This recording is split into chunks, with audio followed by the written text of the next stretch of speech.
নমস্কাৰ সকলোকে আকৌ এবাৰ অন্য এটা নতুন ভিডিঅলৈ স্বাগতম জনাইছো।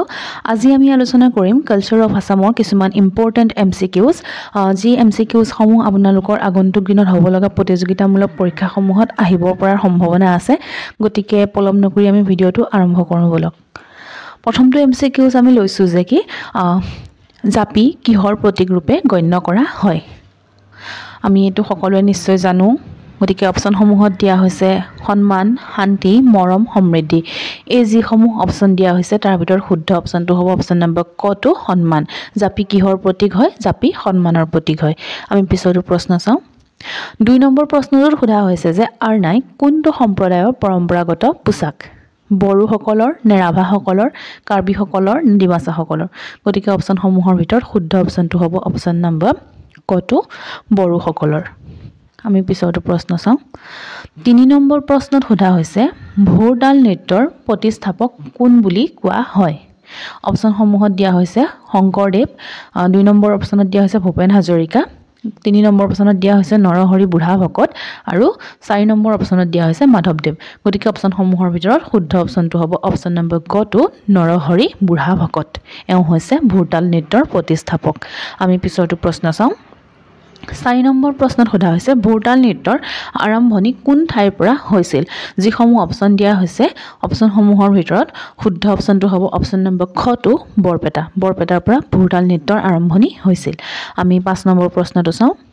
৫ নম্বৰ প্ৰশ্নটোত সোধা হৈছে খাম কোন জনগোষ্ঠীৰ বাদ্যযন্ত্ৰ?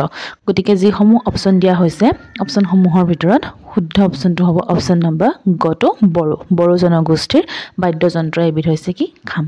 আমি পিছৰটো প্ৰশ্ন চাওঁ। মিচিং সমাজৰ ডেকাচাঙৰ নাম কি? মিচিং সমাজৰ ডেকাচাঙৰ নাম মুৰংঘৰ, টেৰাং, সমাধি নে এলেং আঁচ? গতিকে যোনসমূহ অপশন দিয়া হৈছে অপশনসমূহৰ ভিতৰত শুদ্ধ অপশনটো হ'ব ক নম্বৰ অপশনটো মুৰংঘৰ। আমি পিছৰটো প্ৰশ্ন চাওঁ। ৭ নম্বৰ প্ৰশ্নত সোধা হৈছে তিৱা সমাজৰ ডেকাচাঙৰ নাম কি? অপশনসমূহৰ ভিতৰত শুদ্ধ অপশনটো হ'ব অপশন নম্বৰ গটো টেৰাং। পিছৰটো প্ৰশ্ন চাওঁ। ৮ নম্বৰ প্ৰশ্নত সোধা হৈছে মহোহো উৎসৱ কেতিয়া পালন কৰা হয়? গতিকে যিসমূহ অপশন দিয়া হৈছে আমাৰ অপশনসমূহৰ ভিতৰত শুদ্ধ অপশনটো হ'ব গ নম্বৰ অপশনটো আঘোণ মাহত। আমি পিছৰটো প্ৰশ্ন চাওঁ। ৯ নম্বৰ প্ৰশ্নটোত সোধা হৈছে চকলং কিহৰ লগত জড়িত? জন্ম সংক্ৰান্তীয়, বিবাহ সংক্ৰান্তীয়, মৃত্যু সংক্ৰান্তীয় নে ধৰ্ম সংক্ৰান্তীয়? গতিকে আমি সকলোৱে জানো নিশ্চয় যে চকলং হৈছে বিবাহ সংক্ৰান্তীয়, হয়নে? বিবাহৰ লগত জড়িত। আমি পিছৰটো প্ৰশ্ন চাওঁ। ১০ নম্বৰ প্ৰশ্নত সোধা হৈছে অৰি গীত কোন জিলাত প্ৰচলিত? গোৱালপাৰা, গোলাঘাট, কামৰূপ, লখিমপুৰ। গতিকে যিসমূহ অপশন দিয়া হৈছে অপশনৰ ভিতৰত শুদ্ধ অপশনটো হ'ব অপশন নম্বৰ কটো গোৱালপাৰা। আমি ১১ নম্বৰ প্ৰশ্নটো চাওঁ। ১১ নম্বৰ প্ৰশ্নটো সোধা হৈছে নাহৰৰ গীত কোন শ্ৰেণীৰ লোকগীত? যিসমূহ অপশন দিয়া হৈছে সেই অপশনসমূহৰ ভিতৰত শুদ্ধ অপশনটো হ'ব অপশন নম্বৰ খটো বুৰঞ্জীমূলক। নাহৰৰ গীতসমূহ হৈছে বুৰঞ্জীমূলক শ্ৰেণীৰ লোকগীত। আমি পিছৰটো প্ৰশ্ন চাওঁ। ১২ নম্বৰ প্ৰশ্নত সোধা হৈছে বড়োসকলৰ হাথাচুনি কি উৎসৱ? গতিকে যিসমূহ অপশন দিয়া হৈছে সেই অপশনসমূহৰ ভিতৰত শুদ্ধ অপশনটো হ'ব গ নম্বৰ অপশনটো বিবাহৰ। আমি পিছৰটো প্ৰশ্ন চাওঁ। ১৩ নম্বৰ প্ৰশ্নত সোধা হৈছে আই নামৰ মূল উপাস্য দেৱী কোন? অপশনসমূহত দিয়া হৈছে লক্ষ্মী, কামাখ্যা, দুৰ্গা আৰু এটাও নহয়। গতিকে যিসমূহ অপশন দিয়া হৈছে সেই অপশনসমূহৰ ভিতৰত শুদ্ধ অপশনটো হ'ব খ নম্বৰ অপশনটো কামাখ্যা দেৱী। আমি পিছৰটো প্ৰশ্ন চাওঁ। ১৪ নম্বৰ প্ৰশ্নত সোধা হৈছে মিচিং সমাজত প্ৰচলিত প্ৰধান আৰু জনপ্ৰিয় লোকগীতবিধৰ নাম হ'ল? যিসমূহ অপশন দিয়া হৈছে এই অপশনসমূহৰ ভিতৰত শুদ্ধ অপশনটো হ'ব অপশন নম্বৰ কটো ঐনিতম। আমি পিছৰটো প্ৰশ্ন চাওঁ। ১৫ নম্বৰ প্ৰশ্নত সোধা হৈছে তিৱাসকলৰ সমাজত প্ৰচলিত বৰঢোলক কি বুলি কোৱা হয়? পিছুখ্ৰাম, খ্ৰামবাৰ, থোৰাং আৰু থালন। গতিকে যিসমূহ অপশন দিয়া হৈছে অপশনসমূহৰ ভিতৰত শুদ্ধ অপশনটো হ'ব অপশন নম্বৰ খটো খ্ৰামবাৰ। আমি পিছৰটো প্ৰশ্ন চাওঁ। ১৬ নম্বৰ প্ৰশ্নত সোধা হৈছে ভোৰতাল নৃত্য হৈছে আধুনিক নৃত্য, লোকনৃত্য, থলুৱা নৃত্য নে এটাও নহয়? গতিকে অপশনসমূহৰ ভিতৰত শুদ্ধ অপশনটো হ'ব অপশন নম্বৰ গটো থলুৱা নৃত্য। ভোৰতাল হৈছে এবিধ থলুৱা নৃত্য। আমি পিছৰটো প্ৰশ্ন চাওঁ। ১৭ নম্বৰ প্ৰশ্নত সোধা হৈছে বাগুৰুম কোন জনগোষ্ঠীৰ বসন্তকালীন লোকনৃত্য? বড়োসকলৰ, সোণোৱাল কছাৰীসকলৰ, ৰাভাসকলৰ নে খাচীসকলৰ? গতিকে যিসমূহ অপশ্যন দিয়া হৈছে অপশ্যনৰ ভিতৰত শুদ্ধ অপশ্যনটো হ'ব ক নম্বৰ অপশ্যনটো বড়োসকলৰ। আমি 18 নম্বৰ প্ৰশ্নটো চাওঁ।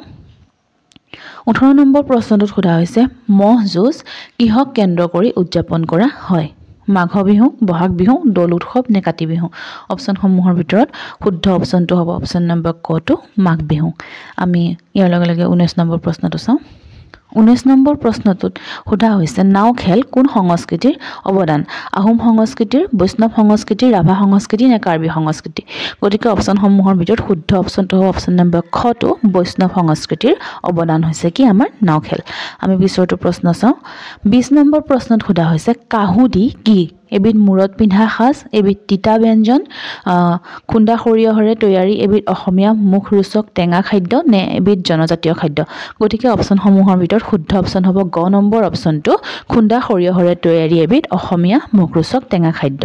আমি কি বুলি কওঁ? কাহুদি বুলি কওঁ। আমি পিছৰটো প্ৰশ্ন চাওঁ। 21 নম্বৰ প্ৰশ্নটোত সোধা হৈছে যে অসমৰ কোনটো লোকনাট্যানুষ্ঠানৰ মূল গায়কজনক গীদাল বুলি কোৱা হয়? কুশান গান, ওজাপালি, পুতলা নাচ নে খুলীয়া ভাৱৰীয়া? গতিকে যিসমূহ অপশ্যন দিয়া হৈছে অপশ্যনসমূহৰ ভিতৰত শুদ্ধ অপশ্যনটো হ'ব অপশ্যন নম্বৰ কটো কুশান গান। আমি পিছৰটো প্ৰশ্ন চাওঁ। 22 নম্বৰ প্ৰশ্নত সোধা হৈছে বিহু গীতবোৰ কি চন্দত ৰচিত? ছবি চন্দত, কুসুমালা চন্দত, দুলৰী চন্দত নে জোনা চন্দত? গতিকে অপশ্যনসমূহৰ ভিতৰত শুদ্ধ অপশ্যনটো হ'ব অপশ্যন নম্বৰ গটো দুলৰী চন্দত। আমি 23 নম্বৰ প্ৰশ্নটো চাওঁ।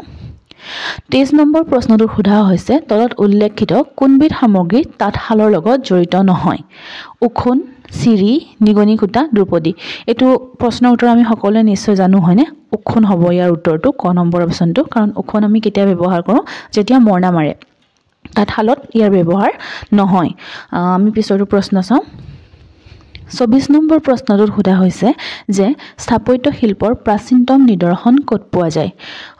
অপশ্যনসমূহত দিয়া হৈছে গোৱালপাৰাৰ সূৰ্য পাহাৰত, শোণিতপুৰ জিলাৰ দ পৰ্বতীয়াত, কামৰূপ জিলাৰ মংগল কামদেৱত নে কামৰূপৰ নীলাচল পাহাৰত? গতিকে যিসমূহ অপশ্যন দিয়া হৈছে অপশ্যনসমূহৰ শুদ্ধ অপশ্যনটো হ'ব অপশ্যন নম্বৰ খটো শোণিতপুৰ জিলাৰ দ পৰ্বতীয়াত।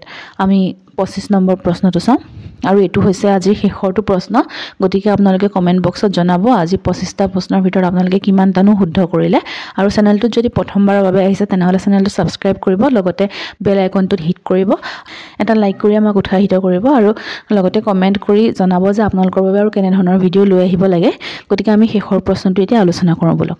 25 নম্বৰ প্ৰশ্নত সোধা হৈছে মথলি উৎসৱ অসমৰ কোনখন জিলাত পালন কৰা হয়? গোলাঘাট, দৰং, গোৱালপাৰা, বৰপেটা।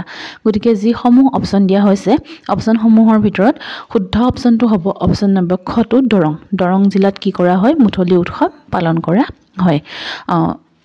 আজিলৈ ইমানেই আছিলে। গতিকে আপোনালোকে ভিডিঅ'টো ইমানলৈকে চোৱাৰ বাবে বহুত বহুত ধন্যবাদ।